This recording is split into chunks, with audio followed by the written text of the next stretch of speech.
the holidays of Tishrei, the holidays of the 7th month, all of them are under the lens of non-duality, because when the time, there's a tempo time, when there's a beat, the space between the two is from us to see that we are not of the beat. Because the story that we were told, that we were born, this is from the perspective of duality. So from the perspective of time, or the lens of time, there is appearance of a body, and there's a story that is attached to this body, and this is our biography or somebody's else or somebody's life on a paper, but this is only seemingly. This is only from the lens of duality, from the lens of two. This is not the absolute.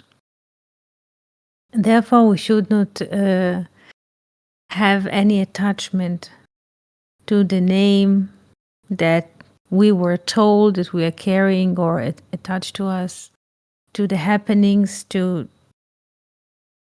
the biography of this character, which its name is written on a paper, and we were told this is us, this is not who we are. So it's quite relieving. Good morning, Jill. We're so happy that you're here. And all of Chagei Tishrei, all of those holidays, it is interesting because it comes with the equinox, with the fact that the light hours are the same or even. That we shall see that we are not the doers, that we shall see that we are not of space and time. Though there's appearance of a body, of a story, of a history in space and time, we are not of space and time. And this is pausa of the holidays of Tishrei. All of this is under this lens. And I would like to go even into it more, and to Shabbat Shalom, Jill, and to open it. The holidays, if we look at the Torah, the holidays were given in a way later. At the first tablet, or the first 10 commandments, it is said to remember the 7th day, to remember. What does it mean to remember? That we shall have the notion that we are not of duality. What does it mean to remember the 7th day? Because it's not from here. This is the phenomenon. It's not from here.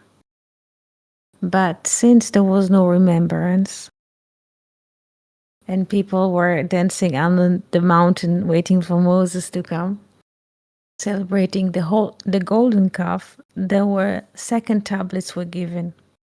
An updated version of the 10 commandments, and there was a correction to remember the 7th day.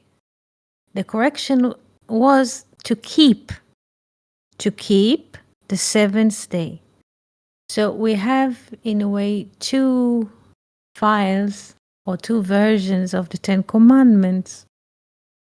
One of them appears in the book of Exodus, and the corrected versions appears later in the Bible. And in the second version, that was written after the golden calf, after there was a forgiveness, it is said to keep the 7th day. And from the golden calf, basically, before the golden calf, there is only Passover. There's only a sense of freedom, of just going out, yes, of the Exodus. But after the golden calf, there is a notion or a sense that to remind us that we are not of the duality. So therefore, there is a correction in the Ten Commandments, and it's written to keep the seventh day, to keep it. Not to just to, they don't count on the remembrance, but to keep it.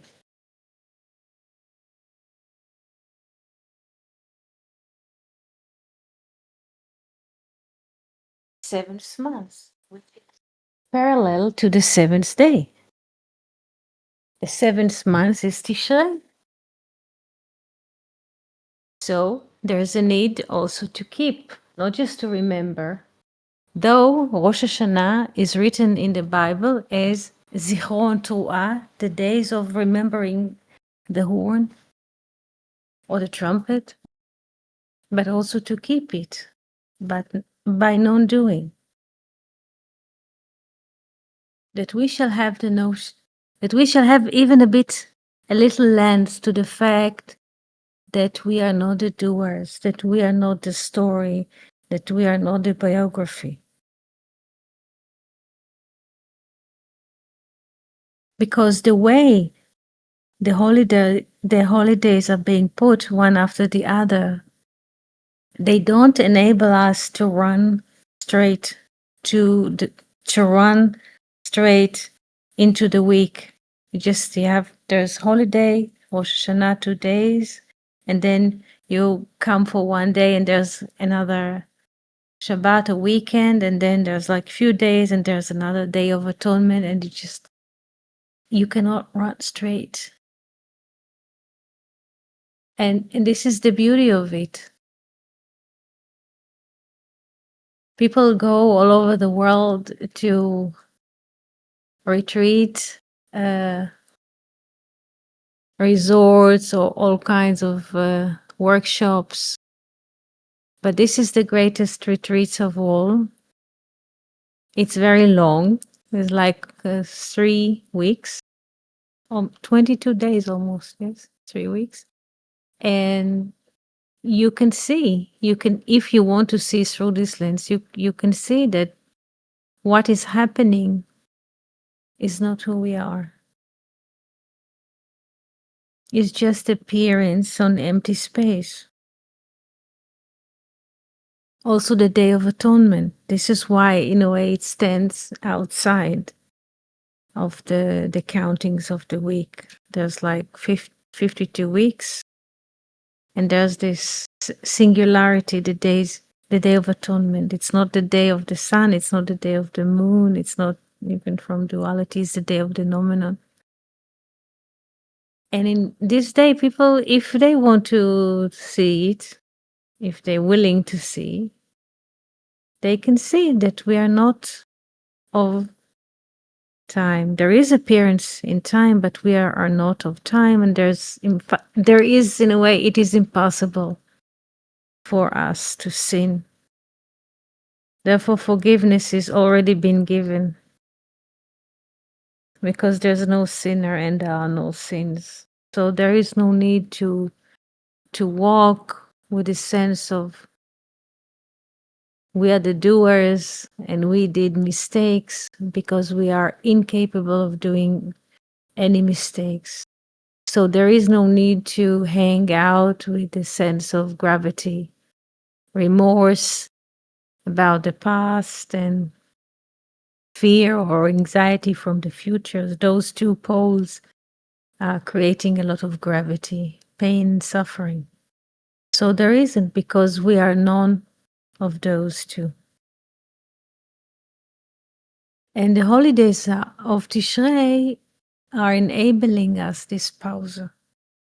Because what is getting really, and why many people are leaving the country in those days, they don't want to experience this. There are many reasons now, but there's also 2 years of war, constant war, but there is a sense of the doer, the experiencer, wants to do things, because otherwise it doesn't feel alive. This is the narration that goes inside. So the doer wants to go out, to experience, to take a boat, to take an airplane, to climb a mountain, to feel that he does things, to feel that this figurine lives life. So many people are just have had it and just leave. And of course, it's a free choice, but the doer cannot tolerate the fact that he does nothing. Yes, there is an aspect of us. It's not the infinite aspect of us, but the finite that tells us that we have a name, an address, a birthday. This aspect, which identifies with the doer, defines us all the time, the walls of the jails of the finite. And according to those or to this description, we should do things all the time. We should experiences all the time. Otherwise, we are gone or not considered to be living. So this is what the doer likes to portray. Therefore, many people, when they have to stand in front of this door of non-doing for 3 weeks, they don't like it, so they'd rather go anywhere and experience things, sit on the beach, open a tent, take a boat, whatever. Because the doer is getting mad inside.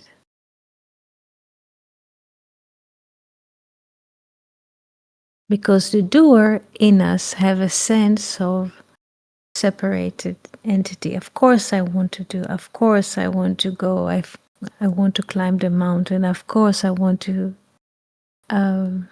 participate in the triathlon, in the swimming, in any kind of activity. But as the Book of Miracles says, it's an active denial, yes, of who we are. Active denial by riding the bicycles, by swimming. This is this activity, because any activity and any movement express itself in time, and this is a denial of who we are. We are not of space and time. There is an appearance here in space and time. And this is what happens when we are taught. Also, I saw this in the children care and the babies care, when they're little babies and they're crawling on the floor. There's like spaces on the wall. There are mirrors, and the babies learn to crawl and against the mirror. And with the time, they learn that their reflection. This is what they learn: that their reflection is who they are. The reflection is defining their name and so. And we are learning through the process of time to identify ourselves with a name, with the appearance, with the story, but this is not so. And we relate to it as an absolute truth, because it comes with it measure and judgment. We have to appear in a certain way, we have to speak in a certain way, we have to create a sense of progress in our lives, because without us there will not be a story. But this is not true. We are not the image that is reflected in the mirror. We are not the name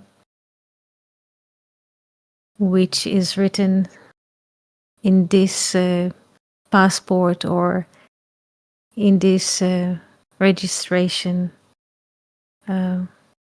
application. So we're not all of those. All of those definitions are narrowing us down to this finite figurine, which we're not. And this is the great relief, because in the 7th month, we can see that we are not finite figurines. As we see a bird fly and butterfly and dolphin plays, Also, we are being animated by a higher power.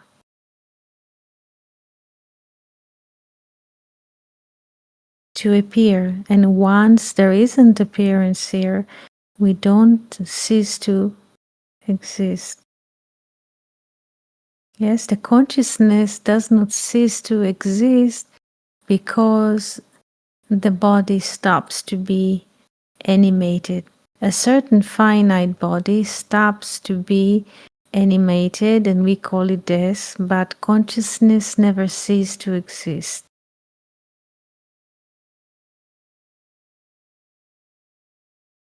And it's so beautiful. It is so beautiful. This is why also one of the symbols of this holiday is like blowing the horn or the shofar. There's just sound of that goes through this emptiness in which everything appears. And consciousness even is before sound, is before word, is before speech.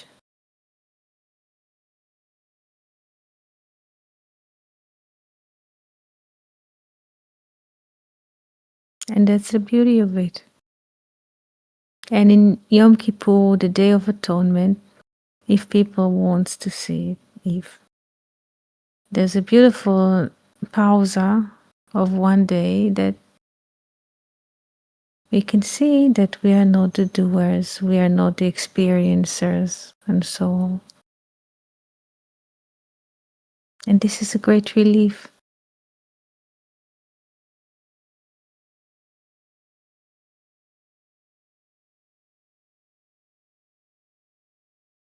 There is also a beautiful parallel chords between Tishrei, the 7th month from spring, and Nisan, the first month of spring.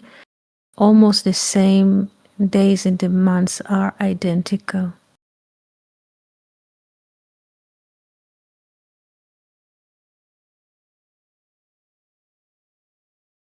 In the 10th of Nisan,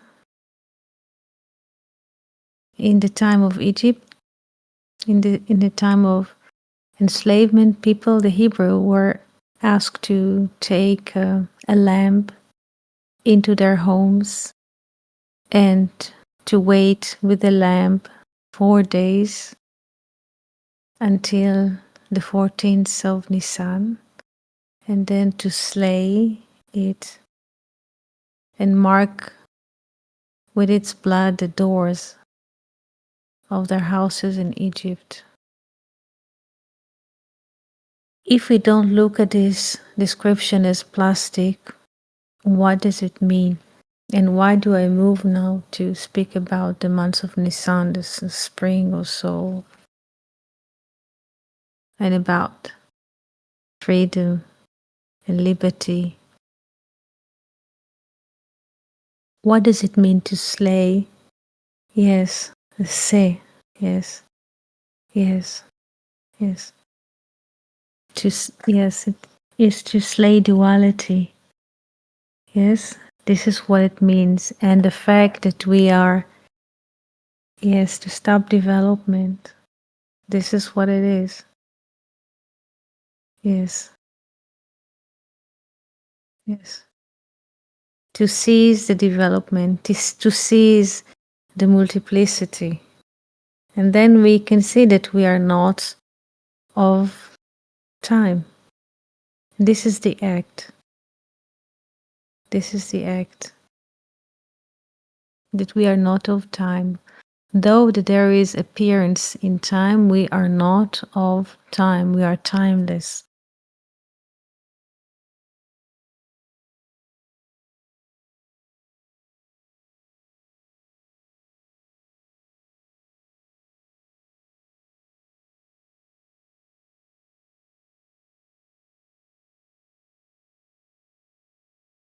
And there's a beautiful Indian tale about the lamb. Once we were sharing this beautiful Indian story about the lamb. that there is a little lion cub that lost his mother, the lioness, and the little cub is walking and notice a herd of lambs, a herd of sheep, and he just joins them. And whatever they do, the little cub lion does as well. He goes with them to the pastures, he eats grass. And they drink together from the water pond, and when the time comes, when the shearing time comes, and they shear the lamb or the sheep is also get his shearing as well. Yes, Fernando? Would you like to say something? Yes. Hello, Fernando? Has anybody? Yes? If you want to say something, we can hear you. If you choose to say something. So, yes, Fernando?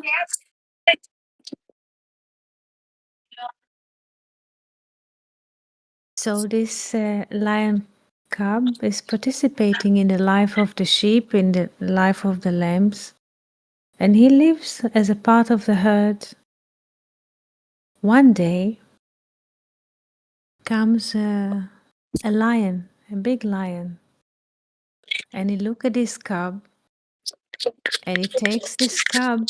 He watched this cub all the time, living among the sheep, among the herd, and he takes the cub. Second,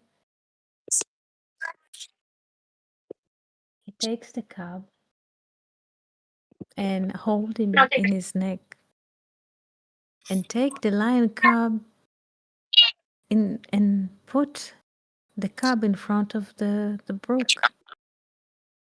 And he tells the cub, look at your reflection in the water. You're not a lamb. You're a lion. Look at your reflection. And both are standing in front of the brook, the great lion and the little cub. And he says, look at my reflection and look at your reflection. You are not a lamb. You are not a sheep. You are a lion.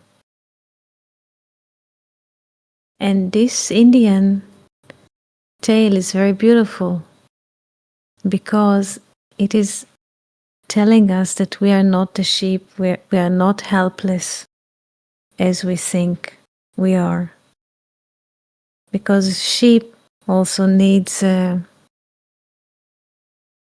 shepherd. A herd needs a shepherd, and those are two in a way. The sheep, the herd, and the shepherd. And the lion says to the little cub, though you are walking, and this is the lion is a parable for the soul, yes? And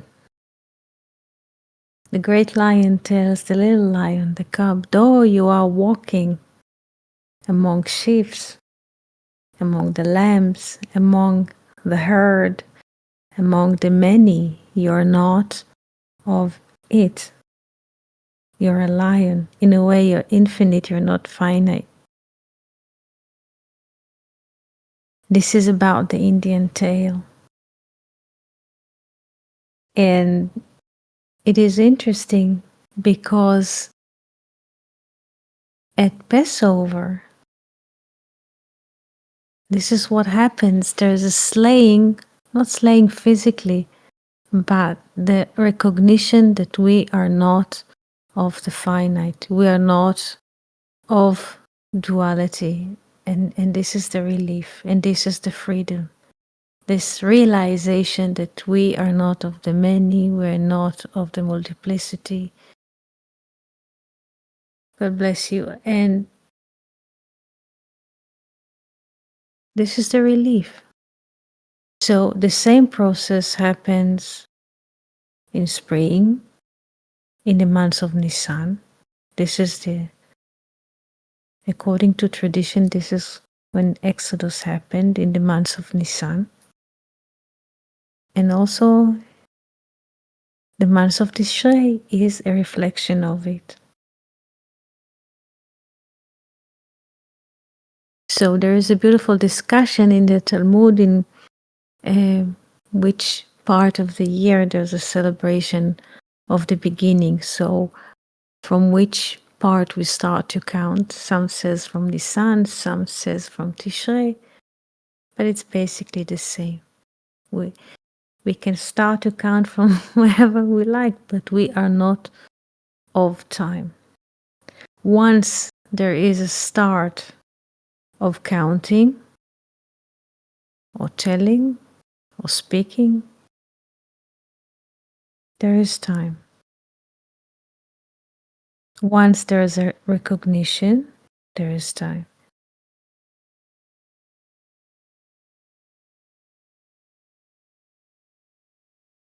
Because recognizing is over two, like knowing is over two.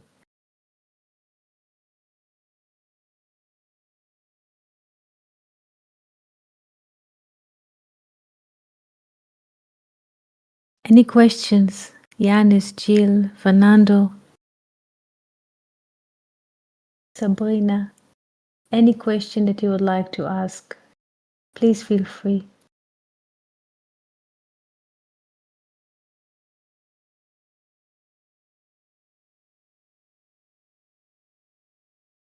Parallel also in Tishrei, in the 14th of the month, when the moon is full, there is a celebration of Sukkot.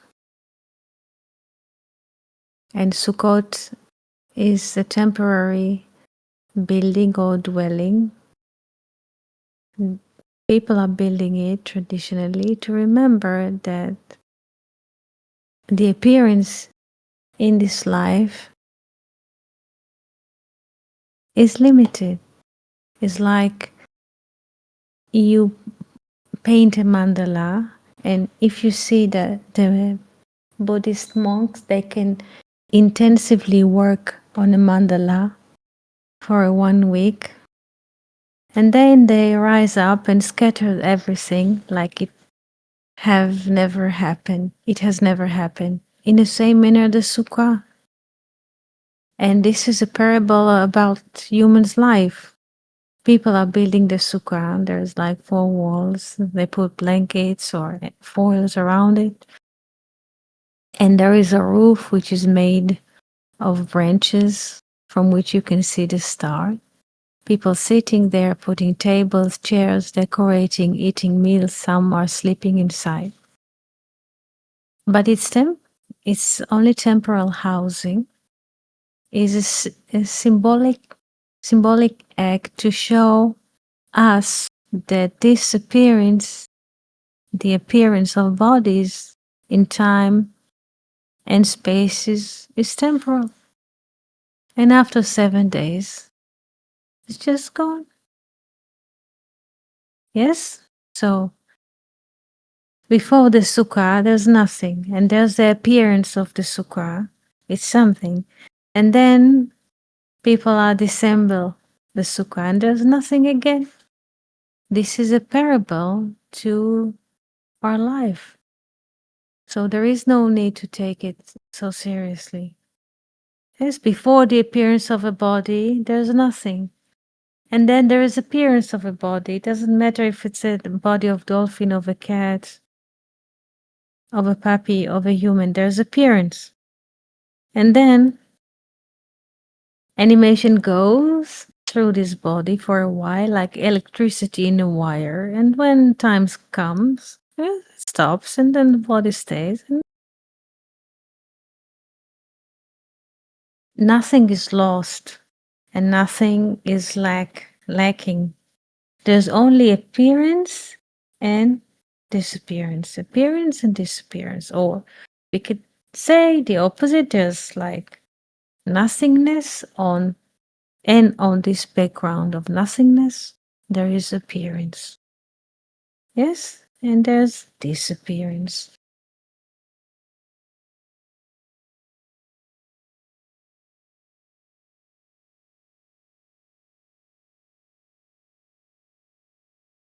There is a beautiful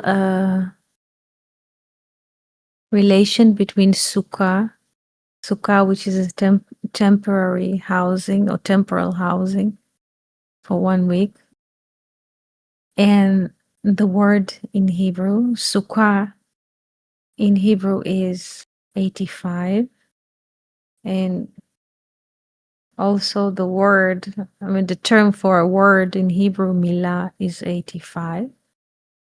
And as the sukkah is a temporal dwelling or some kinds of a space, yes, around us, also the word in a way is a temporal dwelling, yes, in which mankind appears. Yes?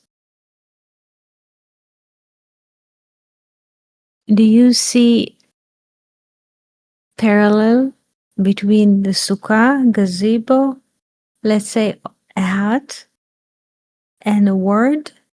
Do you see that? Fernando, do you see a parallel between sukkah and a word?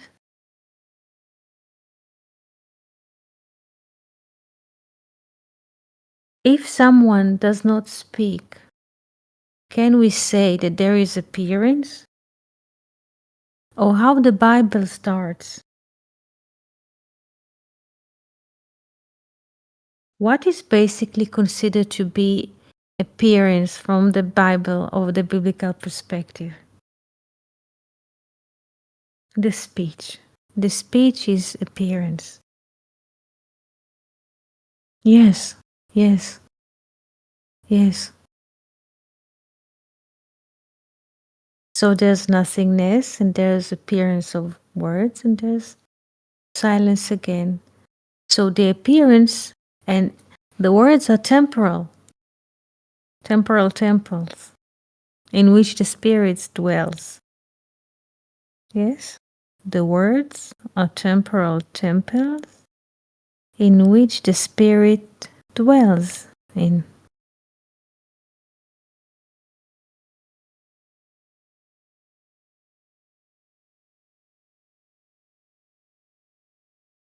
All the times there's like we have concern what we will say in certain meeting, what will happen. People have plans to be in this place and they want that this scenario will happen and not the other scenario which they are afraid of, because this is what people imagine as bad, so to speak. But it doesn't matter what we think or what the imagination is drawing inside. What will happen as a divine wish. And this is the beauty of it, and we can rest in it. This is a great relief, because what will ever happen or what is happening is a divine wish or infinite wish. And wish there is no need to have any concern about any field in life, because we tend to think that our life is dependent in our activities, in our hands, in our efforts, and so, but it's not like this at all. The dolphin is not worrying about what the dolphin is gonna eat. It just swims in the sea and eats the seaweeds or whatever it needs to eat. Also, the bee will find a flower, yes, and the bird will find its seeds or the worms, whatever. There is no need, because everything is already here. Everything is already been calculated. There's nothing that we need to be worried about. This is the truth. There's nothing that there's nothing to worry about, just nothing to calculate, to be worried about, to have any concern about anything, because whatever happens in life, it comes from the infinite, and it's not dependent on our calculation. When I say our calculation is the brain, it's not dependent on it at all. It doesn't matter what we think, how much we calculate, how much we're planning ahead. It's what will happen or what is happening in the moment in the most innocent way. And there's no need to worry about anything. Sometimes there's, like Fernando says, intensive periods when everything is happening. All kinds of scenarios are happening, but this is just an appearance. It might be very exhausting or intensive. Yes, but there's nothing to worry about. Nothing.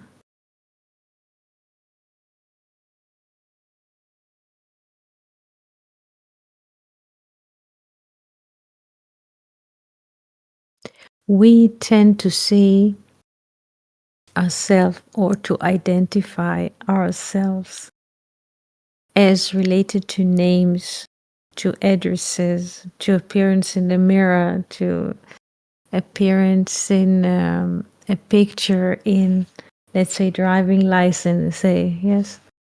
But we are none of this. Yes, it is basically appearance, and here it goes. It's appearance of consciousness, infinite consciousness in time and space. We tend to think because the eyes, they are the agents. This is the body is the agent of duality. Like Genesis, in the beginning, Bereshit, there's a two. Everything, look at the human face, two eyes, two nostrils, two ears, and so one mouth, yes? And we tend to associate ourselves with this appearance. A name, there's a linear connection between, so to speak, the one who's standing in front of the mirror and the image. This is the tendency, and there's immediate connection. And this is, so to speak, me. And this is a deduction of who we are, because this is temporal appearance. So we can ask if this one in the mirror is not who we are, and those names in the passport or IDs is not who we are. So who we are, what is our true nature, is infinite conscious, which appears here all the time through the speech, also through the silence.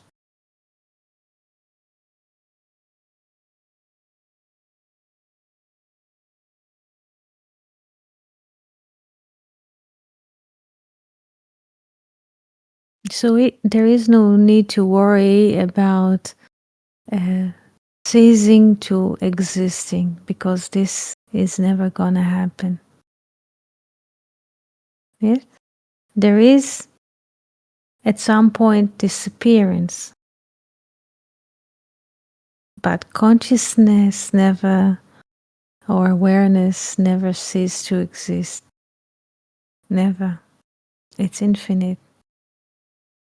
So there is no need to worry about what will happen. Of course, the worries always dresses themselves in the dressing of the future, and the regrets, they dress themselves in the dressing of the past. But none of these are existing at this moment.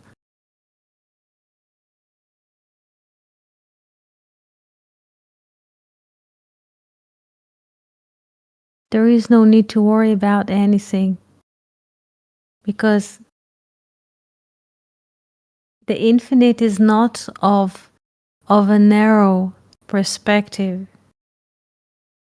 Worrying is already a narrow perspective, because You can ask worrying about what? This body, mind, and so on. It's worrying is about something. Yes, the body or some kind of an itch, yes, or seasonal pain also. There's nothing to worry about.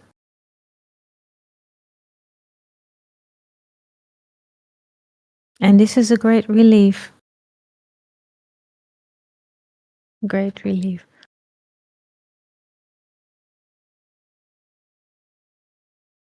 We always we grew under this umbrella that you will be serious and then like go to life and learn something and serious men. I mentioned the movie before. 2 days ago, I started watching it. Well, it was not late at night, but probably I fell asleep. Quite in the beginning, 2 or 3 sentences from the movie Serious Men, I probably dropped. The next morning, I travel to the bay and then I pick up a coffee, and the lady next to me appears, is the same, almost identical to the wife of Serious Men.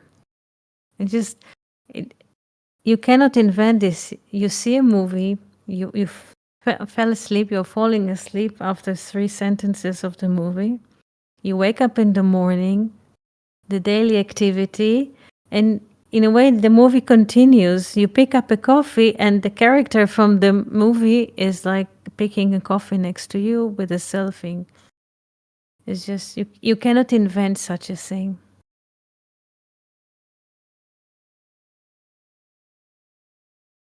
I just laughed because you close the tab or something, or you fall asleep and you wake up so in the morning, and then the movie continues.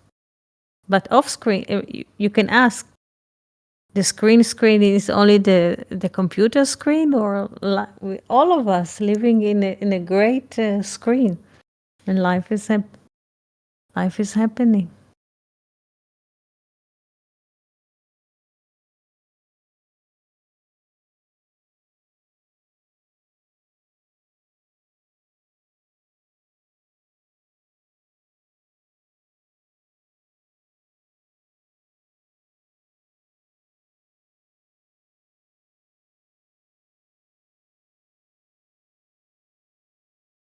This is also the holiday of Isaac, because in a way it's a second birth to Isaac and to laughter. Yes, Isaac was born in spring, in Passover,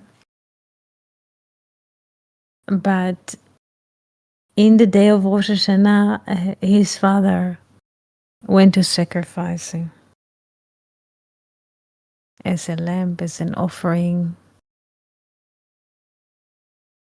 but he did not. And this is a great laughter, because he did not. The father did not do it because he's not the father. Also, there isn't a son, and it's impossible to kill. So Isaac has, and also the Bible describes Isaac as having 2 kinds of life.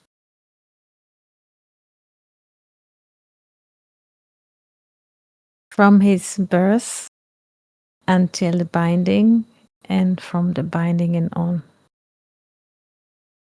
He has 2 kinds of life. The life that he lived, yes, as long as his mother was alive, Sarah, 37 years. And from the moment of the binding, he had, in a way, a rebirth. So 2 kinds of life. Yes, Fernando, did you want to say something?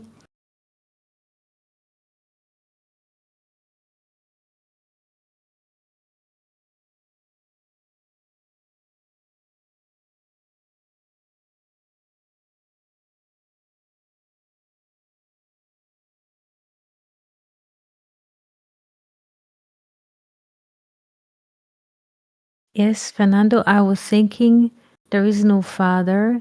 It is a kind of illusion, but the love is real, right? Love is real. Yes, the love is real, but there is no distribution. Yes, between father. Yes, right. Love is real. Yes, but not between subject and object. As yes, that's great, Fernando. Love is real.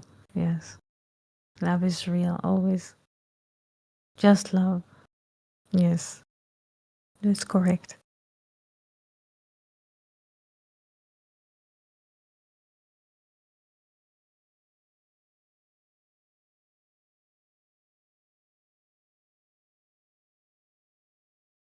In a way, Tishrei is a holiday of so many children. If you want to look at it, yes, is the holiday of Isaac. Is the holiday of Habakkuk, the prophet, the son of Shunammit. Is the holiday or the in which we read the book of Jonah. Yes, and later in Yom Kippur, the Day of Atonement, we shall read about Nadav and Avihu. It's quite interesting, all of those topics. Yes, mercy, grace, and love, immeasurable. Yes, yes, that's so true.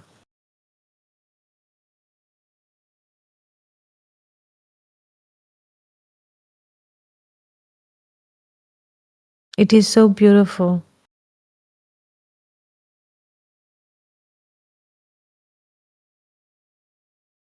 because we never know what will happen in the next moment or what is happening even this current moment. We never know. And this is a great relief, and also this is the greatest freedom from the brain activity, which is it is mechanical. The brain is just a machine that calculates. Now we can see with the AI. What does AI do? It's just calculating on great calculators. But our true nature is not of calculation. Our true nature, who we are, is not of finite or any calculation or any finite calculation. And this is the great relief.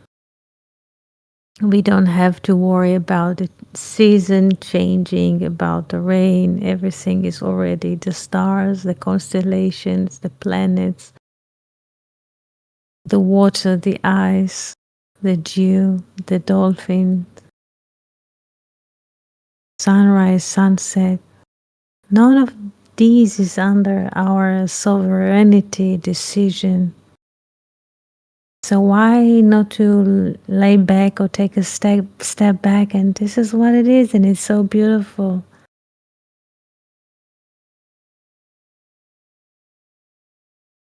We the appearance, yes, of us in space and time is happening that we could expand love. It is so beautiful.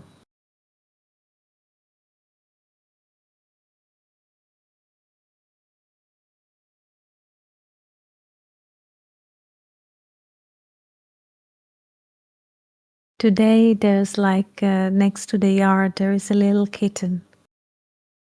Drop the probably the deliverant mother, just a pure little kitten without no parents, so to speak, and a little, even like a little bit elder kitten. And then the little kitten adopts him, and he takes care of. It's beautiful because they have no relation between them. This is a cat from like half a year, and this is a new kitten, and they're always together.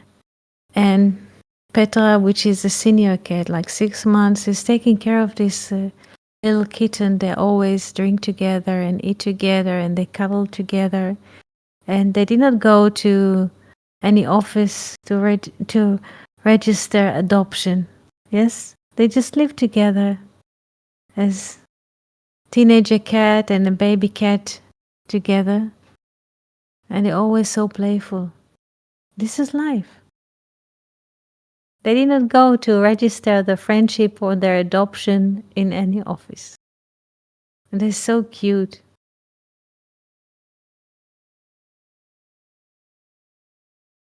To enjoy life. This is the greatest movie. Whatever happens in the movie, it's a movie and it just appears and then disappears and there's another movie continues. So there's no need to worry about anything. And I'm so happy we could meet today. So happy.